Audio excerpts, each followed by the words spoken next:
So let us discuss a problem on truss. The question is find the nodal displacements. So this is a truss truss structure which has got only two members. So this 1, 2 and 2, 3 they are the members. 1, 2, 3 they are the nodal points. So this is fixed at one end, this is fixed. That means this is a case of a cantilever truss. At node 2 we are given an inclined load of 50 kN acting at an angle of 30 degree with the vertical. Now here this length of this member 1 is 600 mm, is a horizontal member where theta is 0 here, whereas the length of this member according to the dimensions given becomes 1000 mm. So member 2 is length is 1000 mm, and if you calculate this angle will be cos theta is 600 divided by 1000, that is 0.6. So therefore theta will be 53.13 degree. So this angle is 126.87. So we have, when we are writing the stiffness matrix, theta is always measured in the anticlockwise direction with respect to the horizontal. So that is with respect to the x-axis. So for calculating cos theta and sin theta for this member 2, I had to take this theta value as 126.87 degree. So if I write the values of L and M, so L is cos theta, M is sin theta. So for the member 1, theta is 0. Since theta is 0, cos theta will be 1, sin theta will be 0.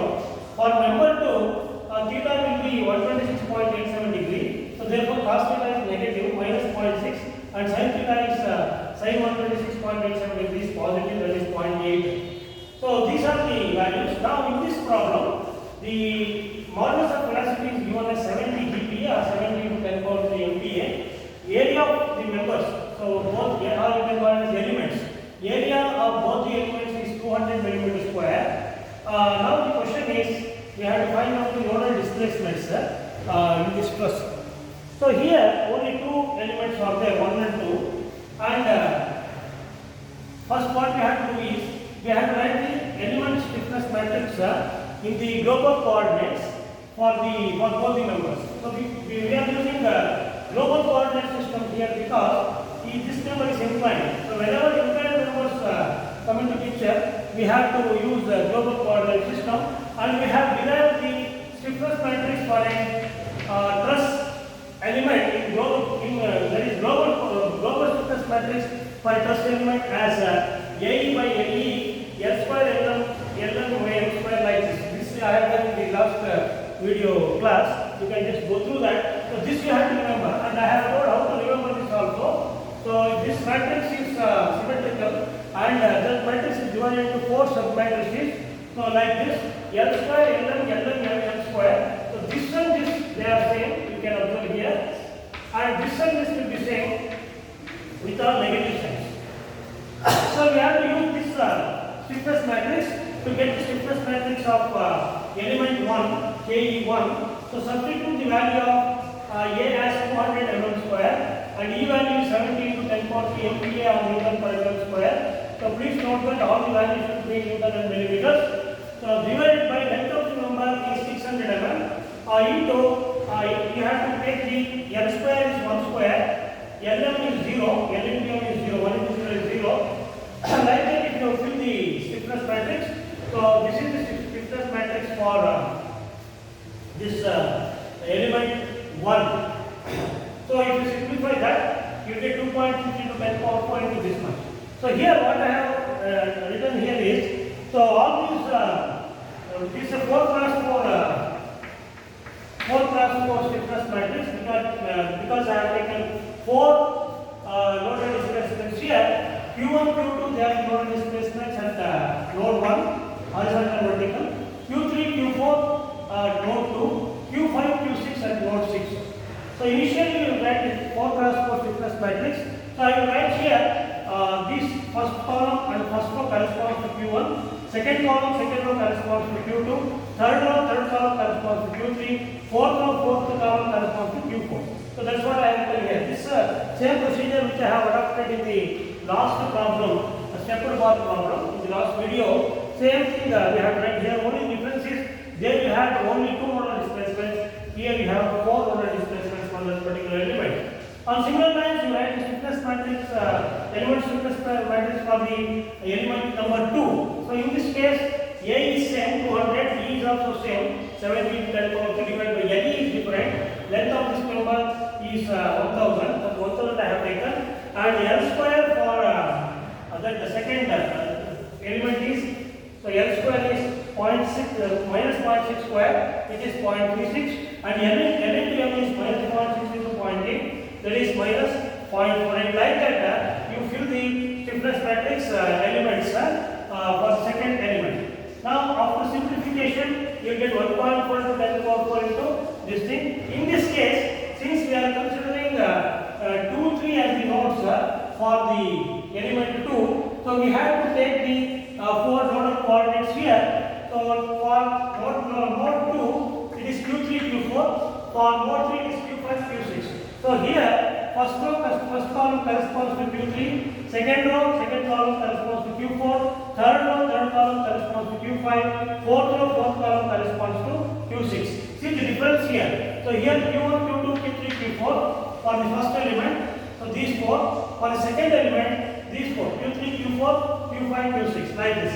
Now, we have to use the boundary conditions. So, if the truss has got hinged end, the displacements will be 0 at the hinged end because of the reactions. So, hinged end, they develop both reactions in both directions, both in X and Y directions. So, here they have given hinged ends here. So, this is a hinged end. This is also a hinged end. So, since hinged end, at the hinged end, reactions develop like this. So, they resist the deformation. Therefore, all these 4, Q1, Q2, Q5, Q6. So, all these 4, they become 0 here because they are because of hinged end. This is a very important thing, boundary conditions. So, once these 4 become 0, only now the unknown nodal displacements will be only 2. So, they are Q3 and Q4. So, only Q3 and Q4 we have to find out. So, Q matrix becomes now only Q3, Q4 because all the other 4 are zeros. Now, the global stiffness matrix also will be of the order 2 cross 2 now. So, this 4 cross 4 will be reduced to 2 cross 2 now. So, because the order of global stiffness matrix after this condensed, you can write it as condensed global stiffness matrix. After removing those 4 nodal displacements because they are zeros, after removing the corresponding rows and columns in both the stiffness matrices of the elements, you get finally you have to write only for Q3 and Q4. So, whatever elements are there for Q3 and Q4, so you have to write like this Q3, Q4, Q3, Q4. Whatever is there for Q3, Q3 that you have to write here, Q4, Q3 you have to write here. So, these are also symmetrical. Similarly, Q4, Q4 you have to write here. So, that is the combination. By combining these two, for example, if you want Q3, Q3, so I have to take Q3, Q3, this element I have to take in this, multiplied by of course this one. Then I have to take here Q3, Q3, I have to take this element, multiplied by this. So, this into this plus this 1 into this, that will come here. That will come here. Like that, common elements you have to add and then you have to get the condensed global stiffness matrix. So then I want the force matrix. This force matrix how to write? Now only displacements are Q3 and Q4. Whatever forces are acting in the direction of Q3 and Q4, only those forces we have to take. So he has given a force of 50 kN at node 2. Making the angle 30 with vertical, that means 60 with horizontal. So, your horizontal component will be 50 cos 60, vertical component will be 50 sin 60. So, it will become 25 kN, 43.3 kN. Now, in the direction of Q3, there is a force of 24 kN. In the direction of Q4, actually Q4 is acting here in this direction, Q3 is acting in this direction. Since here, this force is acting in the opposite direction of Q4, you have to take this value as negative. Be careful here. So, whenever you are writing the force vector, so the forces we have to take in the direction of assumed displacement. If the force is acting in the opposite direction, you have to make it as negative. So, in the Q3 direction, you have a force of 25 kN, which is 25,000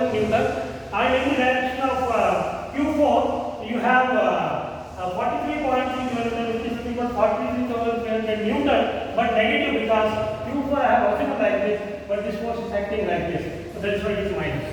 Now using the equation Q is equal to K inverse into F, we can obtain the nodal displacements that is Q3 and Q4. So you see here K is this one now. So K inverse will be inverse of 10 power 4 is 1 by 10 power 4, and inverse of this will be, as I already told, the inverse of 2 plus 2 matrix can easily write adjoint divided by determinant. So determinant is this into this minus this into this. That is determinant, which comes out to be 2.09. That comes in the denominator, and adjoint matrix will be just interchange these two elements. So 0.896 will come here, 2.837 will come here, and change the signs of the secondary diagonal elements. So instead of minus it becomes plus.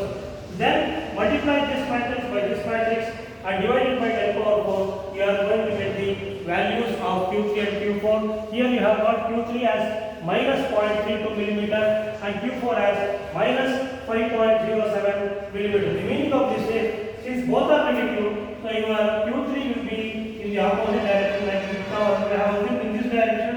So since it is negative, that displacement has taken in this direction.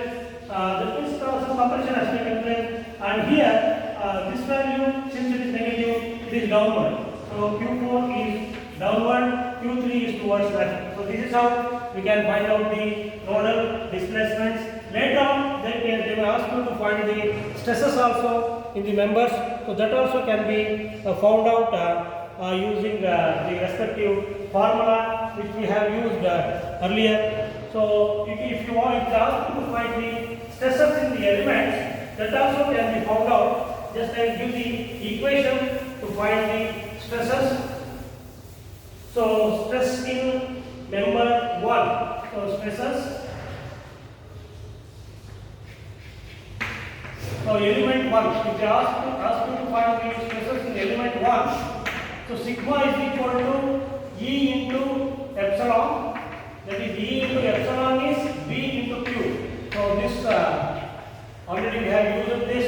Now for the element 1, we will get sigma 1. Sigma 1 is E value is 70 into 10 power 3, and B matrix, we know that for a Truss element, B matrix is 1 by LE into, here in the global sense, it will be minus M, L, M. So you have to remember this. In the global coordinates, the strain displacement matrix, beta is called as strain displacement matrix, is 1 by ME into minus M, L, M. Whereas in local coordinates, it is 1 by ME into minus 1, 1. This we have derived in the last earlier lecture. You can refer to that. So it becomes in this case 1 by LE. So LE here is 600 for the first element. Length of the member element is 600 into B into minus L minus M. That is minus M for the first number is minus 1 0. Then it becomes 1 0. So this is the B matrix. Then Q for the first element is Q1, Q2, Q3, Q4. Please note that since we are writing the stresses, we are finding the stress in the first element, the nodal displacement we have to take for the first element as Q1, Q2, Q3, Q4. Now here you know that Q1 is 0, Q2 is 0. So those two values are 0, and Q3 value we have to take minus 0.32. So this value minus 0.32 and this value minus 5.07. And if you multiply these matrix with this matrix and simplify, you are going to get the sigma 1 value. You can check the value, you will get minus 37 MPa, that is Newton per mm square. So this is the stress value in the first element. Similarly, in the second element, for element 2, sigma 2 will be same formula, E is 70 into 10 power 3 into 1 by 1000. So LE value for the second element is 1000 mm into, so you have to write this matrix for the second element. So you can see here L minus L value for the second element is minus 0.6. So minus L means it is 0.6.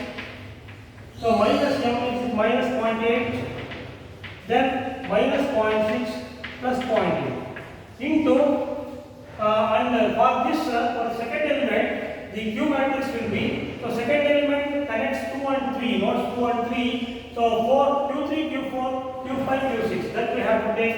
So Q3 Q4 Q5 Q6. So here also this Q5 is 0, Q6 is 0. So Q3 you can substitute once again this value minus 0.32 and Q4 value you can substitute minus 5.07 and multiply this matrix, you will be getting a single value that will be 270 MPa plus 270. So we have got positive value, so plus 270 MPa. So this is the stress. MPa means Newton per mm square. So this is the stress. These are the stresses in element 1 and element 2. So if they ask you to find the stress, you find it. Otherwise, only up to nodal displacements if they ask, you can stop at this stage. So this is how you can analyze a truss element using global coordinates. If the truss has got inclined member, we have to approach like this. Whereas in the case of a bar element or a stepped bar element, you can use local coordinates, and the problem which I had done in the earlier video, that you can refer further. So this strain displacement matrix you have to remember. B matrix you have to remember. In the case of global coordinates for a truss member, this is the strain displacement matrix.